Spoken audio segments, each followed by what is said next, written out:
भैया हमार बड़ी सुंदर हो सरवा मिली गल छुछुंदर हो।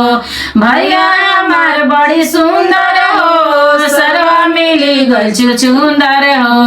पियले बाटे पाउच तो कुता लेखा भोकता। पियले बाटे पाउच तो कुता लेखा भोकता। नंबर वाला बियाए पिसाला चले खोलता। नंबर वाला बियाए पिसाला चले खोलता।